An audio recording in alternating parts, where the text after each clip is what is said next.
Well, welcome to the Anthony Atiase Experience. My name is Anthony Atiase, and I'm the host of this podcast.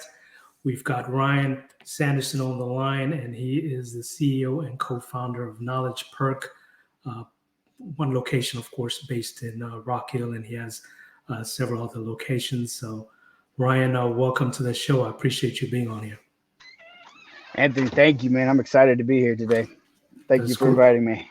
That's absolutely great. Ryan, what I really want to start with is from the beginning, from the genesis. Like, what's your story, and what was your upbringing like? Yeah, so kind of a varied background. I'll tell you that I'm a military brat. So my dad was in the military. My family was military up one side and down the other. I served in the Air National Guard. So military kind of runs in the genes. And so starting with military and Air National Guard, I was a workaholic as a young kid. I graduated high school super early. I've always been working. And so when, 15, 16, 17, when, kids were out exploring their late teen years and partying, I was working 60, 70 hours a week. Yeah, I come from a divorced family, so single mom. So my mom was taking care of us, and so I actually started working. One, because I enjoyed it, but two, I started working at an early age and working a lot to help my mom actually pay bills at the house, as the man of the house. Right. So I've been working my tail off since literally technically 3 days before I turned 15, but legally since I was 15. Oh, wow.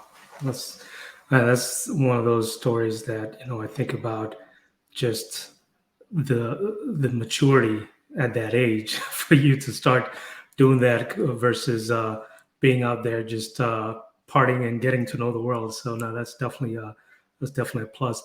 Now, as you did you grow up in the Rock Hill area, or not necessarily from that area?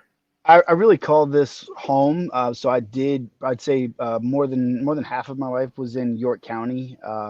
I was born in Idaho. I've lived all over the place, so we moved around a lot. And then when my dad got out of the military, my parents separated.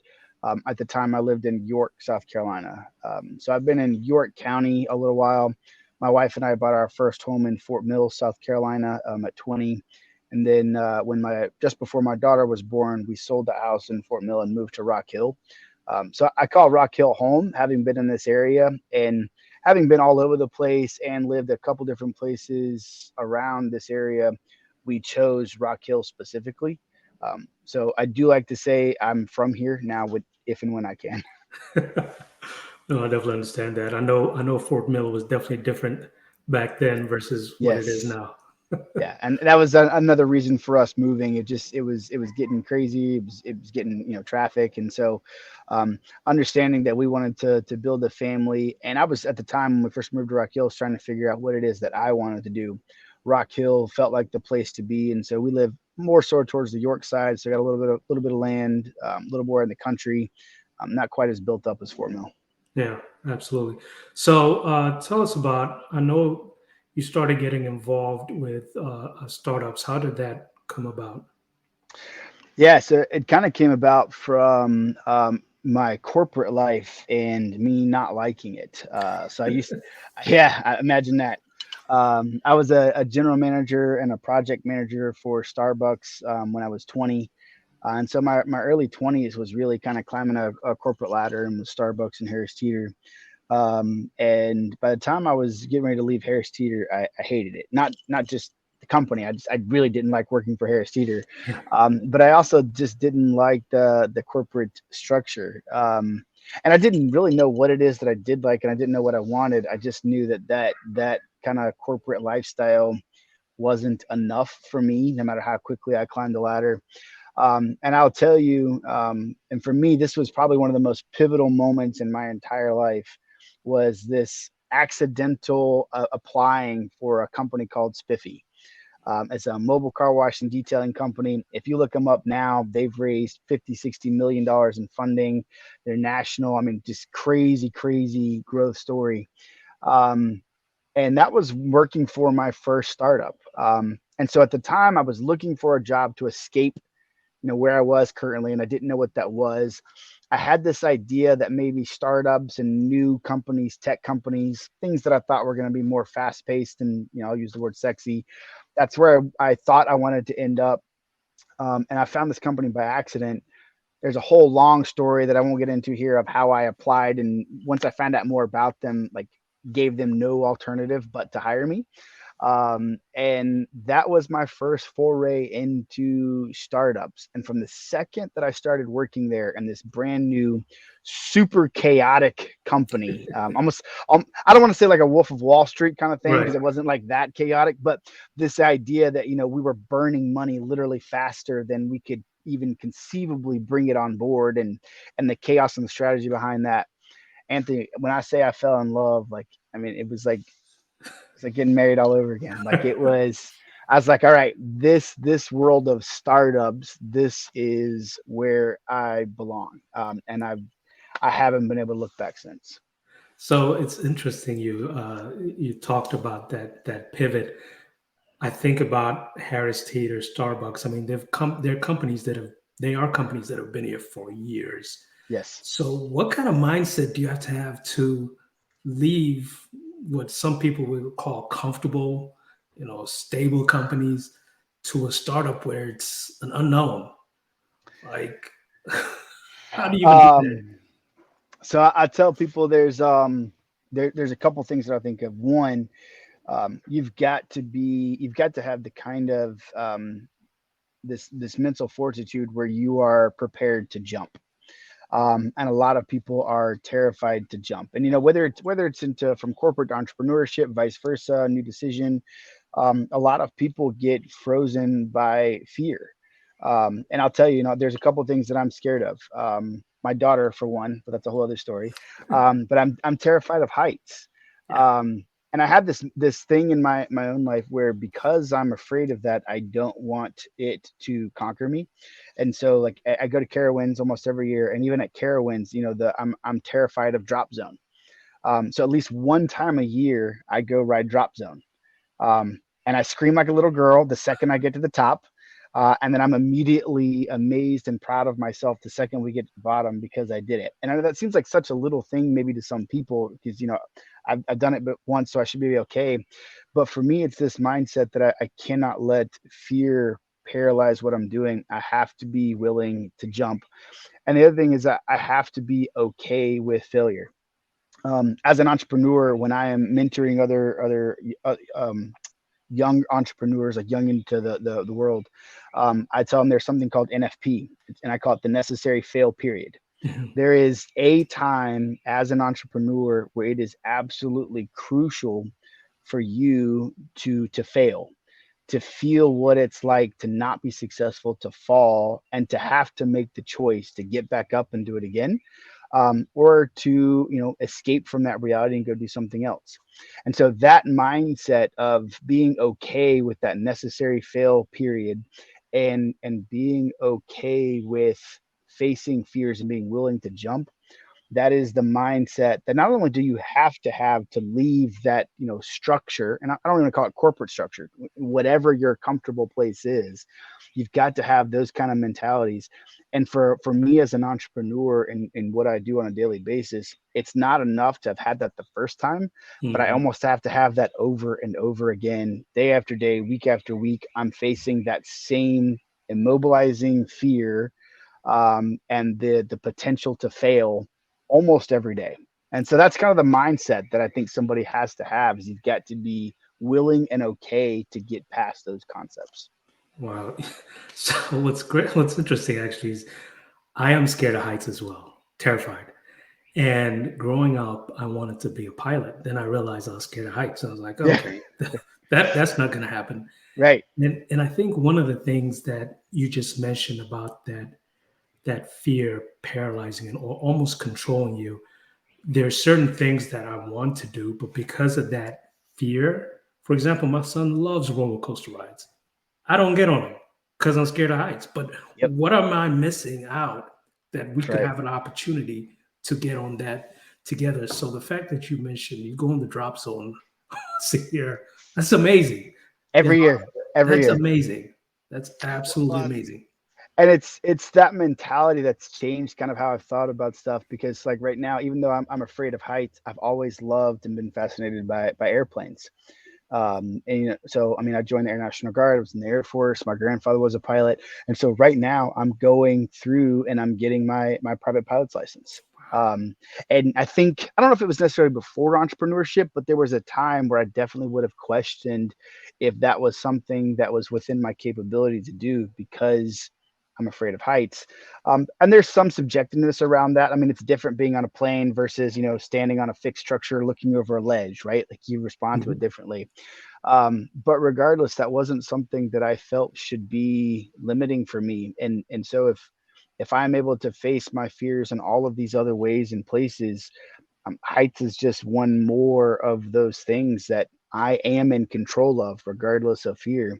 So my goal is by at the end of summer, it potentially by the end of the year, I'll have a private pilot's license and I'm going to go fly. That is awesome. Absolutely. Like you, I'm also fascinated about airplanes, just the make, the model, how they land, how they take Right. off. And as a It's kid, I crazy. always was. And it's always been fascinating to me. So I commend you, and you've really inspired me to find something that I could start that can control this paralyzing fear that height has over me. Okay, so we talked about the startups now.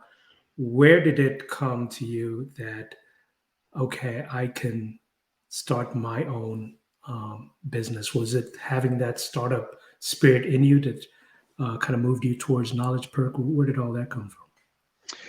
Yeah, so it actually there was one company that I started before Knowledge Perk. It's called Scraps, and it was a trash company. And so we were a doorstep service. We'd go behind your house and pick it up. And like so many entrepreneurial stories, it came from a need. And I just read a book recently that talks about need and the pain point. And at some point, the pain is too great and it forces a change. Negative or positive, humans, we don't do well with pain. And so for me, part of my pain point, and you're going to laugh at this because I'm a workaholic, is laziness. I'm a lazy dude. And so when my wife and I moved from Fort Mill to Rock Hill, we realized that the problem that needed to be solved was where we lived didn't have trash pickup. And in Fort Mill, is inside city limits. It was included, and all of a sudden there was nobody to take my trash to the dump. And I don't like doing it. I would let it sit up and pile for forever, and then you get this pain point where my wife wants that trash taken to the dump because it's going to smell, it attracts things, and as a married man, I've got a responsibility to go do that, or the pain starts to build up, if you know what I'm saying. Mama Right. needs to get what mama wants to happen, right? Exactly. Exactly. And so I had to go do that. And I hated it. I hated it so much. Like I don't want to put it in the back of my car and take it. And so we started trying to find a trash service and we couldn't get anybody to come pick up our trash. And like, it didn't matter what we were going to pay them. They wouldn't show up. They wouldn't answer the phone calls, whatever. And so the very first company that I started was born to solve a problem of my own pain, which was how do I get somebody to take my trash from point A to point B? And so for me, that's really where it started. I had the time because of my corporate job that was in a startup world. I was doing really well with it. I was making great money. So I had time on my hands. I had a little bit of extra money. And so I thought, okay, if I have this problem, this pain point, surely there are other people out there. I can't be the only person that can't get a call back from a trash company. Yes. And found out that that was the case. Ended up starting this company, and it was then that I realized that I could do this. That it wasn't as it is as it's as difficult as you make it out to be, not as Mhm. difficult as somebody else makes it out to be. And I found ways to simplify it and make it simple. And that's what kind of put me on this path to say, okay, hey, I can. It's not just a company that I'm working for that's a startup. I can start and build my own. And that's when Knowledge Perk came into the picture. Somebody else brought this idea of coffee to me and said, "Hey, we've heard about you and your background and some stuff. We know you're a go-getter. We've got this idea for a coffee shop. Would you be willing to help us on the business standpoint? Take this concept and put it into reality. It would help us build." And I said yes to that, and now it's history. I mean, Knowledge Perk is it's a dream, man. Absolutely. No, congratulations on that. Let me ask you this. Did you used to drink coffee before they asked you, or were you involved in coffee in any kind of way? I drink coffee, since my early teen years, because I worked for Starbucks twice. Once when I Yeah. was like from 15 to 17, and again from like 20 to 23, I think. And so I was familiar with coffee, and I liked coffee. Coffee was definitely a big part of my life. But as a your typical consumer that would go through a store, go through a drive-through, and appreciate coffee that way. I had no intention of getting into the restaurant or hospitality industry ever. I grew up working in that, and I was like, not only no, but hell no. Like, no, there's no way that's me. Um, and I had really had no intention of getting into coffee. For me, it was really about somebody else had a passion for coffee, and again, this problem solving. They could roast coffee and they knew about coffee. They didn't know how to build or run a business. I knew a little bit about this, but I was starting to get the hang of building in business. And so for me, it wasn't so much about the coffee, even though it is now to a degree. It's become a passion. Coffee was the means to the end. The end for me was, could I build a company? Could I scale a brand and create something that didn't exist? Mhm. And so that's what it was for me. And that's where I got started. And like I said, it's become more than that now. But it was, for me originally, it was all about building a brand and scalability. No, that's awesome. I've always thought about coffee shops as more than coffee and more so about community, Yes. and bringing people together. Just, you go and shop and you can just connect with whoever it is that just happens to be there.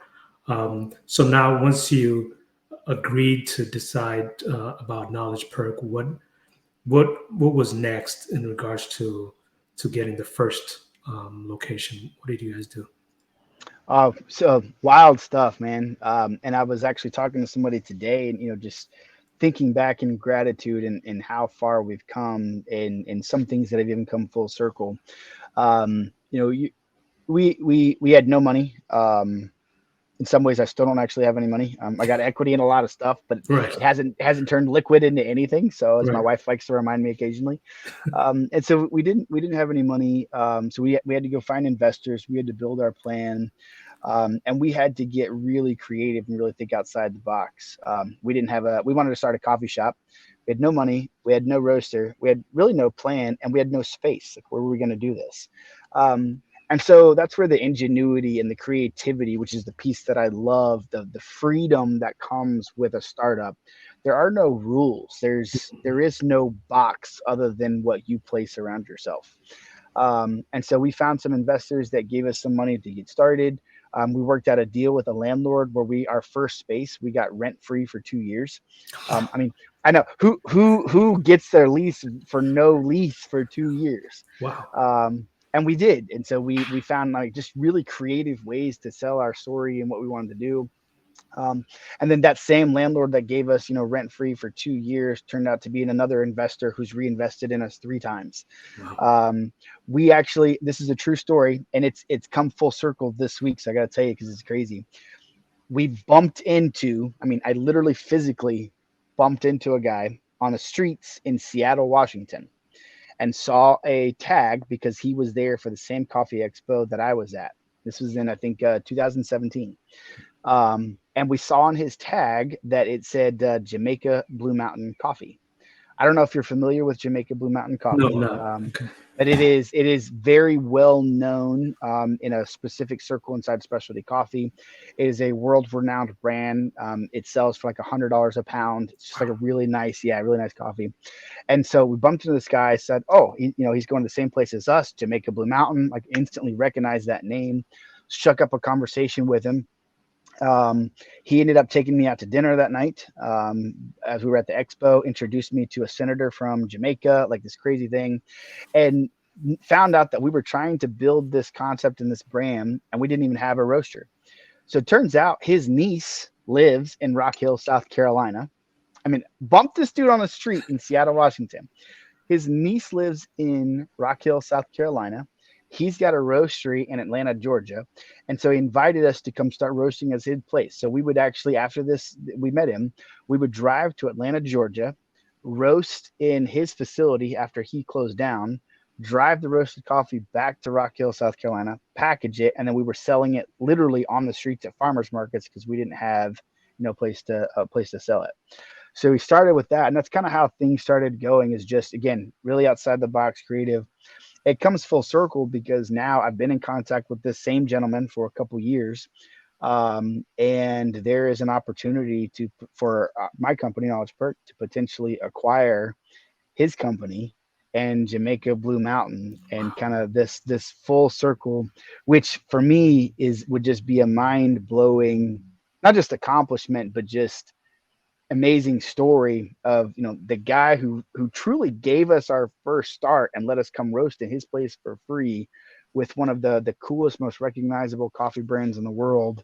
And now there's an opportunity for that to come full circle and connect in a whole different new way. So I don't That know where I was going with that. I'm just no, super no, no. excited and That's it's that, wild. no. Those are the kind of stories that I think people need to hear because they see, we see a lot about Knowledge Perk and the great things you guys are doing. But they really need to know the journey that you guys took. So now that you're starting to make connections, let me ask you this: how important are relationships and networking in this business? You just touched on my one of my favorite topics in the whole world. There's two things that I love talking about. I love talking about investment and capital and how to raise money, how to finance businesses outside the box, and I love talking about relationships. Um, it is so unbelievably crucial. It's so important that relationships are the building blocks of your startup. And that networking, they say, as the old adage, it's not what you know, it's who you know. um, and there is potentially a negative connotation to that, that it's easy to get your way into some circles other than others based off of who you know, and not necessarily because of anything you did yourself. I choose to focus on the positive side of that because who you know can open any door.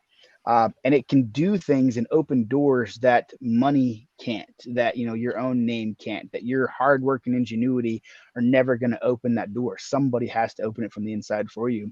And networking and relationship building is the way that that happens. Um, and not just relationship building and networking for the sake of advancing your personal interest or your company, but because that relationship building is the bedrock, it's the foundation for community. And you cannot be an entrepreneur, you cannot have a startup, you can't be successful without having a community of support around you. And I think so often entrepreneurs think that it's just your this close circle of family and friends, and Mhm. then everybody else out there is a potential investor. And I don't look at it that way. I look at it from the mindset that if I build enough genuine relationships, um, then they will look for an opportunity to invest in me or my business, and I never even really have to ask. Wow. Um, every single amazing thing that's happened in Knowledge Perk and other companies has come back to a relationship where we built rapport. There was a genuine personal connection, and people by nature, I think, want to help other people. And so if you're sincere and you're true in this relationship building, then people notice that, they see that, and they're willing to reciprocate that. My number one mantra in building Knowledge Perk, and I've said this to my investors over and over again, and at this point, I'm super fortunate. We've raised almost $2 million in funding in Knowledge Perk, which, I mean, for a coffee shop our size, that's crazy. Yeah. And I tell people I could go raise $1 million tomorrow. I mean, literally tomorrow. And it's all because of the relationships. And I tell people every single time that it is people over money.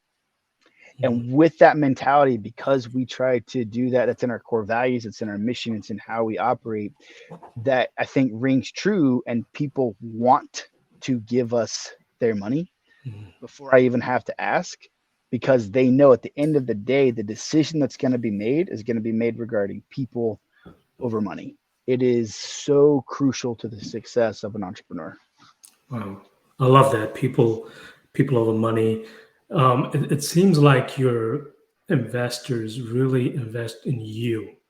You as someone that they are comfortable with, believe in, and the fact that you have that mantra of people over money, I think is super important for them.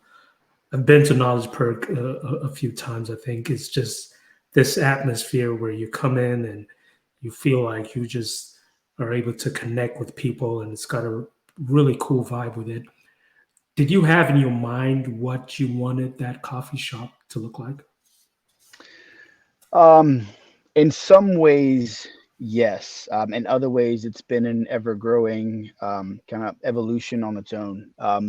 We knew that there was a physical vibe that we wanted to go for. You know, we wanted old school, not old school, we wanted like this old homey feel to it. You know, so we've got a lot of brick, we've got a lot of reclaimed wood. The reclaimed piece is a big part.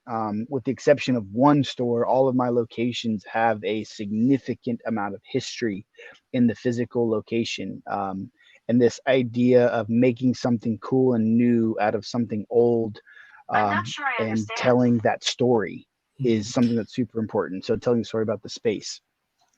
So we knew that that part was important to us, and we didn't know quite how that was going to come together, but that was important. Um, the other thing that we knew that we wanted to happen is we wanted to have an environment where people felt welcome. That was more than just a physical space, but it was about our mission, about our culture, about how we interacted with other people. Because again, people over money, and so for us, that really came down to community. Like, what acts of service could we do inside our community? How could we give back? We still have to be a business, and so that's a very delicate and balancing act. And a lot of coffee shops specifically are very, very mission oriented, Yeah. and that mission oriented is great, but it also leaves them in some ways being able to do less than they could have if they were business oriented with a mission driving or purpose driving that. Because at the end of the day, you've got to have profitability. You've got to be able to pay your bills, or you close down and your reach, is less. So we knew we wanted to be, a profitable company. We wanted to grow, we wanted to scale, and we wanted to do it in such a way that we could give back to our community and create a place where people felt welcome to come inside of our store. And it's cool because now, like you said, you've been there a few times. It's, I think, the number one thing that people comment inside the store is the atmosphere feels so genuine. um, and at any given time, I'll use the Rock Hill store for example. I've walked in there and literally seen the the homeless person sitting on the couch with a cup of coffee that my staff gave them for free, just for coming in, make sure they had something warm.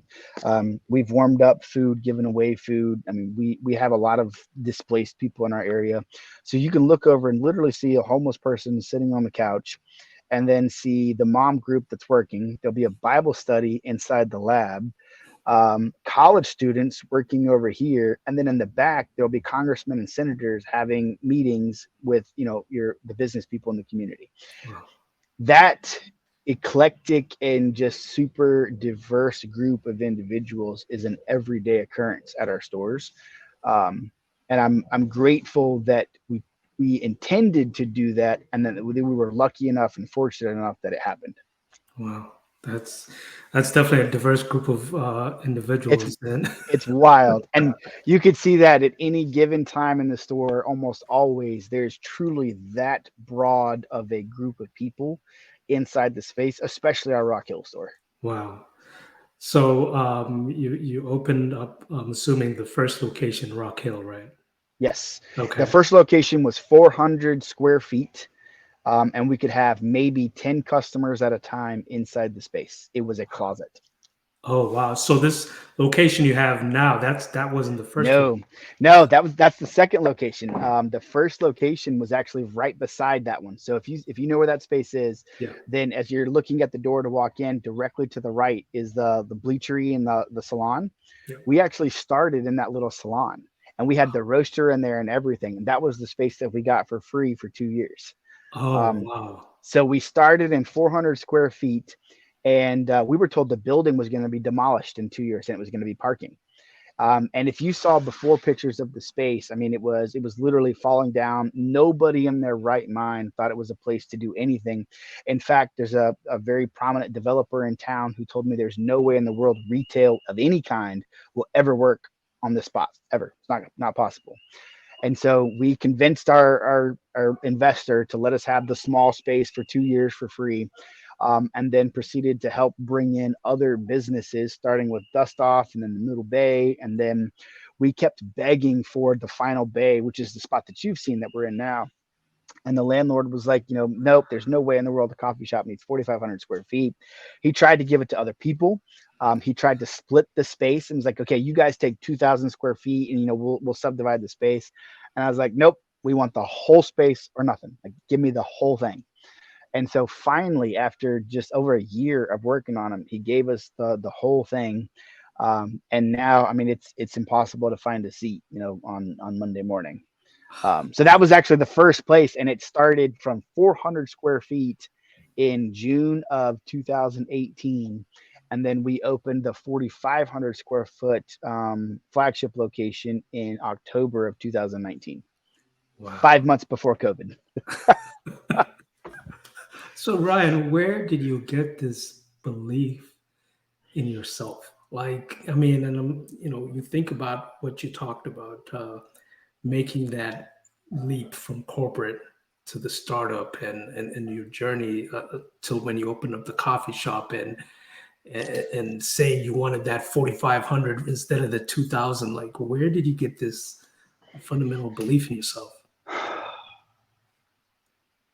Nobody's ever asked me that before. Um, and I find that to be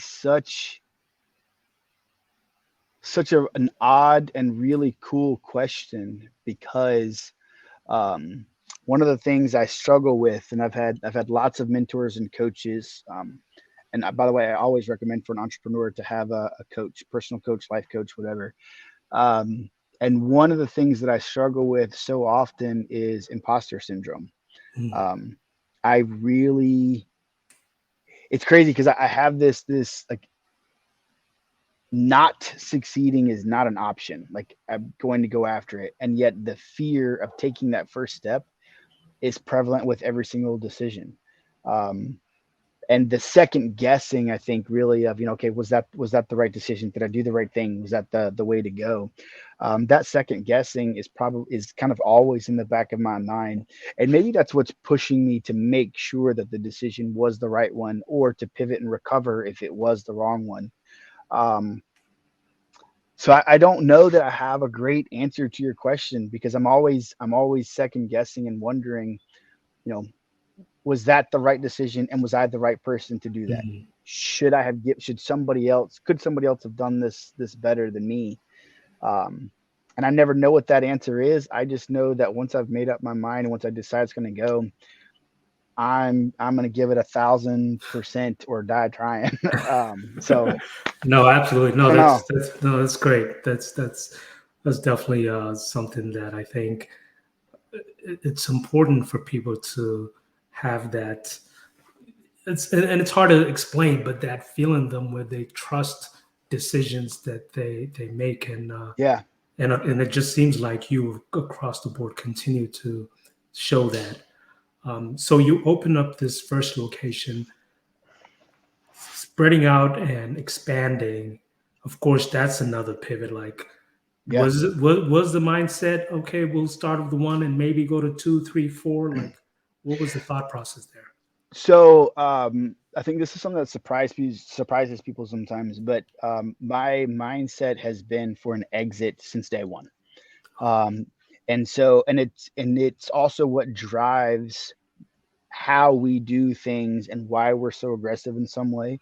Um, I'd never wanted to be the person that built this to hold on to this and run this for forever. And again, maybe it's that kind of imposter syndrome to a degree, but I don't think I'm capable of doing it. I don't see myself as being, a Howard Schultz and being the CEO over, 14,000 locations. Um, and so my goal has always been to build and to put the company in a position down the road where somebody smarter than me, somebody with more money than me can come in and acquire the company, take it, and then take it to whatever that next level that I can't even dream of is. Now I'll tell you that goal is, pretty crazy. I've had a number of a $200 million exit in my brain Wow. since day one. And so Wow. that's the number that is in my team's brain, in my brain. And that's the one of that, anything less doesn't matter. um, and it's not out of greed, because I'm not the only owner in the company. I'm not doing it for money. It's this concept of somebody told me that I couldn't do it, and so I said that I want to, and I want to see, can we go from a 400 square foot closet with where we didn't even owe rent, and my goal was to make $50 a day in sales. Can we do that and build something enough where somebody out there wants to give me $200 million to take it away from me? Wow. And Wow. so that's the goal. So we knew for sure that we were going to build and grow, and we've got a 10-year plan on opening stores and what that looks like.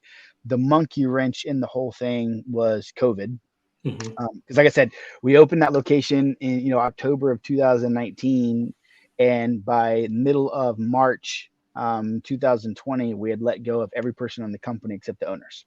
Wow. And so that's for us when the pivot really started. And you want to talk about fear, where the rubber meets the road. Um, I remember vividly, I think it was either last week of March, first week of April, looking at the checking account, and payroll was due for the employees that we had just let go. So it'd come up, payroll was due. April's rent was about to be coming due because it was due on the first. Insurance and all this other stuff, we still hadn't figured out what was going to happen next. And so I think by the time I said it all done, I had about $15,000 worth of bills that were coming due, and there was not even $4,000 in the company checking account, and I don't think I had $200 in my personal checking account. Wow. Um, and I remember, like, again, that imposter syndrome. Like, did I make the right decision? Like, what the heck was I thinking, trying to go do all of this? And obviously, needless to say, after a day of moaning and groaning and woe is me and the sky is falling, you do what every entrepreneur does, and you get up and you're like, all right, look, we got to figure out a way. And that figuring out a way is kind of what push the company in the aggressive growth direction that we've had, because we had no choice. It was Hmm. truly survival mode every single day for months. And every day was focused on, all right, can we bring in enough revenue tomorrow to pay for tomorrow's bill? And that was the driving motivating factor. And when I tell you we got creative, bro, I could tell you some stories of some of the just insanely awesome and ridiculously stupid things that we did to try to create revenue. And yet we did. I mean, we doubled our business during COVID, and so far we have doubled our revenue every single year since then. And we surpassed $1 million for the first time in sales last year. Wow. We're on track for almost $3 million this year, and I'm projecting probably $7 to $8 million in sales for 2024. That's Um, awesome. and it started with bankruptcy being this far away from it about three times. I tell people that situations can be different, but the strength is the same. Wow, And that's good. and that's just, I think, how we should really operate. Sometimes we forget how strong we are, or how creative we are, because yeah, it'd be a different situation, but just never forget that inner strength that you had in you when you left left Harris Teeter, Yeah. and made that jump. Let's talk about some of the. I mean, you're doing so much in the community. You're so involved.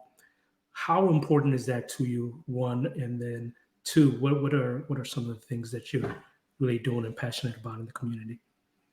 Yeah. So I'll start with the second part first, because I think it kind of sets the stage for why it's important. So obviously I've got Knowledge Perk. Um, Another business partner and friend of mine, David Stringer, he and I own another consulting company where we do C-suite consulting for startups. And so we've been able to help several other companies get off the ground, help them with funding. Sometimes we take an ownership stake in those companies. Sometimes it's just for pay. But it still revolves, very much around, super early startups and how do we help that owner get their business off the ground and get their vision turned into reality.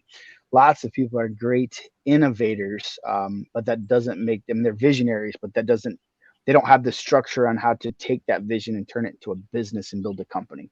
So we have a company that helps people do that. And so because of that, I've got an involvement in three or four other companies that we now own a stake in. And so I stay, involved with them and helping kind of in the background, guiding them.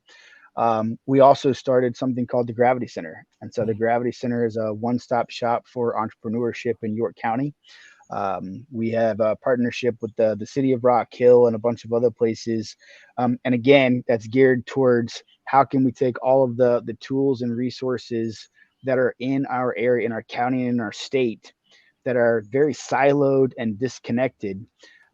How do we take them and put them almost with like a concierge type service in the hands of an entrepreneur to get them from point A to point B to point C consecutively, when a lot of people might would go from point A to C and either never knew they needed B or didn't know how to get to B and find it because A, B, and C don't talk to each other.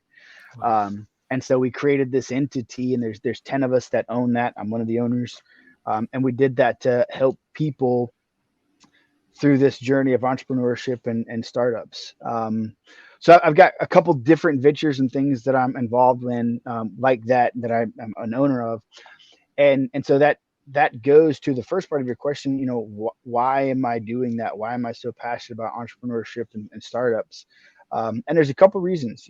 A big one is I've been there and seen what it's like to. It sounds cliche to say to feel and be alone, Mm. um, but in a moment of vulnerability and transparency here, which I think are sometimes buzzwords, that's what happens. You end up feeling alone. It is, you don't know if you made the right decision. You don't know what tomorrow's going to bring. You don't necessarily always trust yourself. The people that are successful feel sometimes so far away and so unapproachable. Like, do they really have time to come help, the novice that's down here that's just getting ready to jump off the bridge? Um, your family is sometimes, starts out supportive, but they don't know what to do to help. And then, you get buried in work and surviving, and at times that pushes family away because they can't help you, and now you're in survival mode.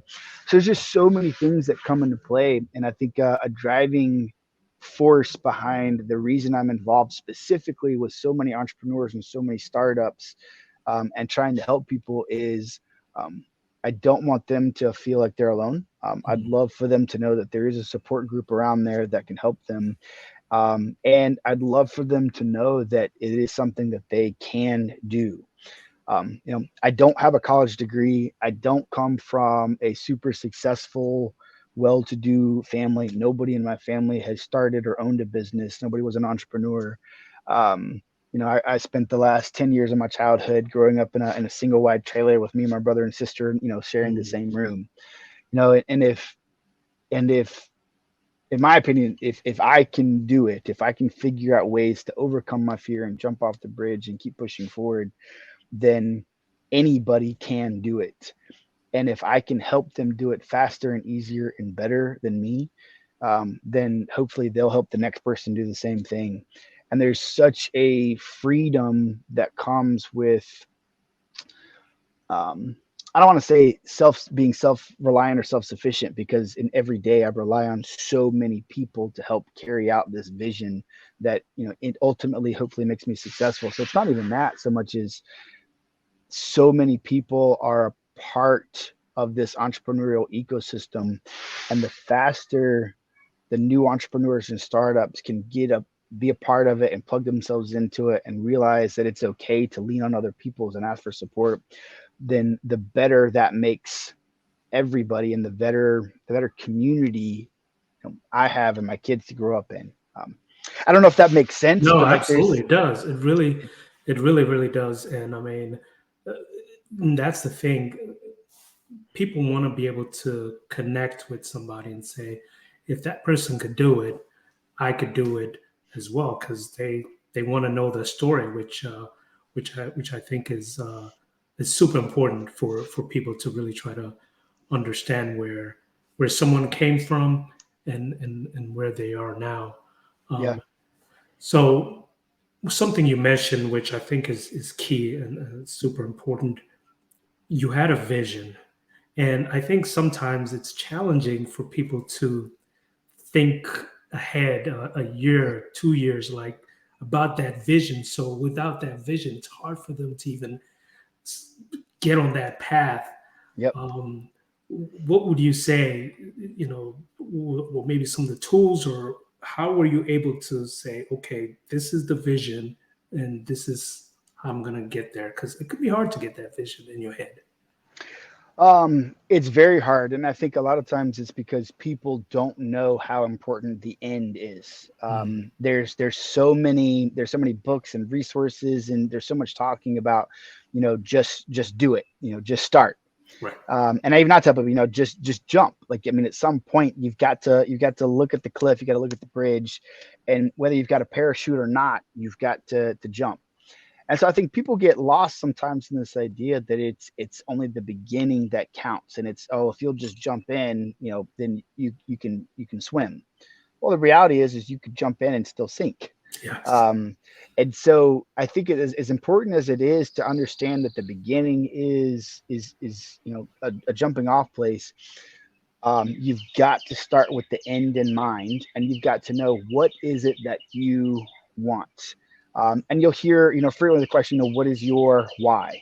Yes. And that's not cliche. That's not a trite question. You've got to ask yourself that, and you've got to answer that. And your why needs to have a resolution. What is it that when you have done this, you have achieved your why, if that makes sense? Yeah. And so for me, it was, I knew for a lot of people, it's, a legacy. They want to leave something for their kids. And so, okay, so if you know that, then we can start working backwards and figure out, dissect a little bit more, understand what does leaving something for your kids look like. Are you leaving them, a fund? Are you leaving them a trust? Are you leaving them a business? Are you leaving them a legacy of your brand? Like, what are you leaving them? Mm, Um, Sometimes it's, for me, it was knowing that I wanted to exit. I knew that I didn't want the responsibilities and the burden of being that high powered CEO that was never home with his family and his kids, and that corporate life that came with that. That's not what I want. I would love to build that, see how close I can get to that, and then hand that off to somebody else. wow. And so by starting with the end in mind and knowing very clearly, this is what I want to have accomplished, and if I've made it to this point, I'm good. Then you're able to start building all the way back, so that when you jump, you're jumping with a purpose and you're jumping with this end goal in mind. Who cares what happens in the middle? My path has gone up, down here, and it's gone over here, and it's gone around, and we've gone in a circle a couple times in 360s, and not shot out anywhere. But at the end of the day, I'm always looking at this. So whenever I do finally get out of the loop de loop or on my exit ramp or whatever, and I shoot off in a direction, as long as I'm heading in a direction that leads me towards this path, it was an okay decision. Wow. And that's where I'm working for, is how do I get one step closer every day to this, no matter how winding or how long a path that takes. That's, you said something that just really stood out, and I think people should really take note of it. Is jump with a purpose, because, like you said, you hear a lot of just jump, Yeah, just go do it. just go do it. Yeah, that's great, but jump with a purpose to me is something where it's almost like you're jumping and you're going to save somebody. It's a purpose, and you're going to Right. save them no matter what. So I definitely love that. Um, what are some big things that are happening? As we wrap it up with Knowledge Perk, that you're excited, that you see and are Yeah. happening right now. Well, there's a couple really crazy things right now. So our fourth physical location will open in April, in Columbia, South Carolina. Location 6 and 7. So Myrtle Beach and Spartanburg will both be open probably by the summer. And we're looking at some other places. So I firmly anticipate having probably a dozen locations, if not physically open, then on the track to open by the end of this year. Wow. So that's super cool. The other thing that I posted about this yesterday because I'm so excited. We talk about the vision of the end in mind. We have little pieces of that. So I kind of like you got the end goal, which is my $200 million exit. Anybody who knows me that knows that's my goal. And then along the way, we kind of set little mini goals, and so there's little mini visions. And then it takes a while to get to those, and each one of those leads towards this goal. So we set a goal 3 years ago with no idea of how we were going to get there. We wanted to be the official partner of a major league soccer team. And there's a lot of reasons why that was important to us and part of our strategy and our vision. And obviously, when Charlotte FC came to town, their major league soccer team, the opportunity was there, and we started working. And I don't know if you know, or if maybe other people know, but it is really difficult to get to that place where you could be an official sponsor or official partner of, and Yeah. that's already difficult, and then it's super difficult to be the exclusive, partner. And so we were super creative, and we found a way to do this with no money.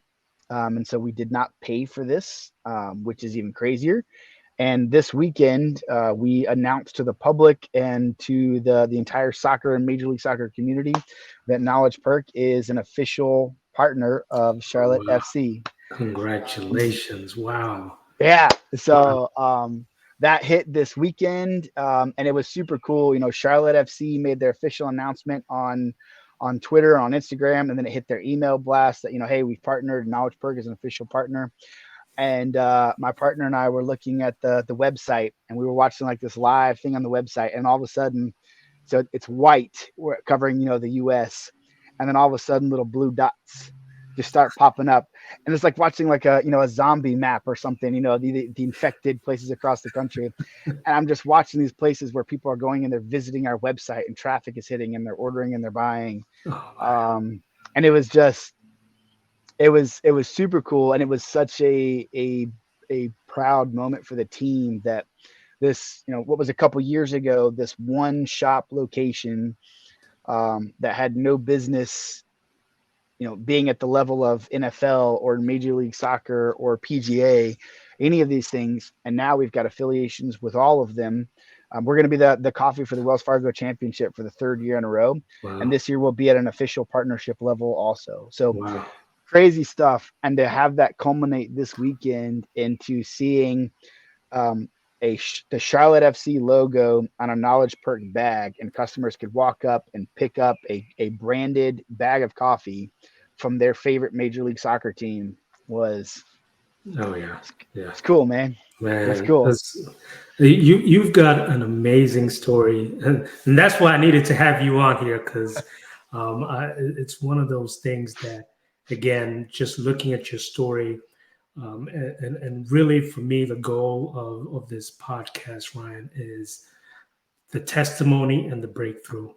That's what I call it. Someone's testimony is going to be your breakthrough, and I I think love that. your testimony is going to be a breakthrough for so many people out there who are like, what's next? They're saying I need a jump, but do I need to jump with a purpose?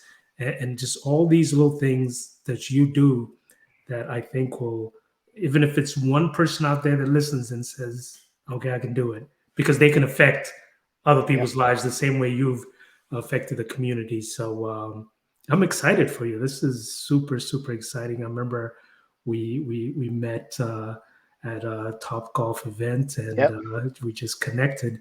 And like you said, it's about relationships. And even though we didn't get a chance to really see each other in person as much, we still stayed in touch. So I appreciate you being on here. Thank you so much, Anthony. It was great getting to catch up a little bit and kind of go in a little more detail. Again, super important on the relationship piece. That was a bump in a couple years ago, We've just spent an hour on your podcast, and like you said, hopefully it's encouraging to somebody. I love that. Hopefully it will be somebody's breakthrough. And I think the next conversation is you talking and me buying you a beer. I appreciate it, and we'll definitely connect soon. Awesome. Anthony, thank you so much for having me today. I really appreciate it. Thank you.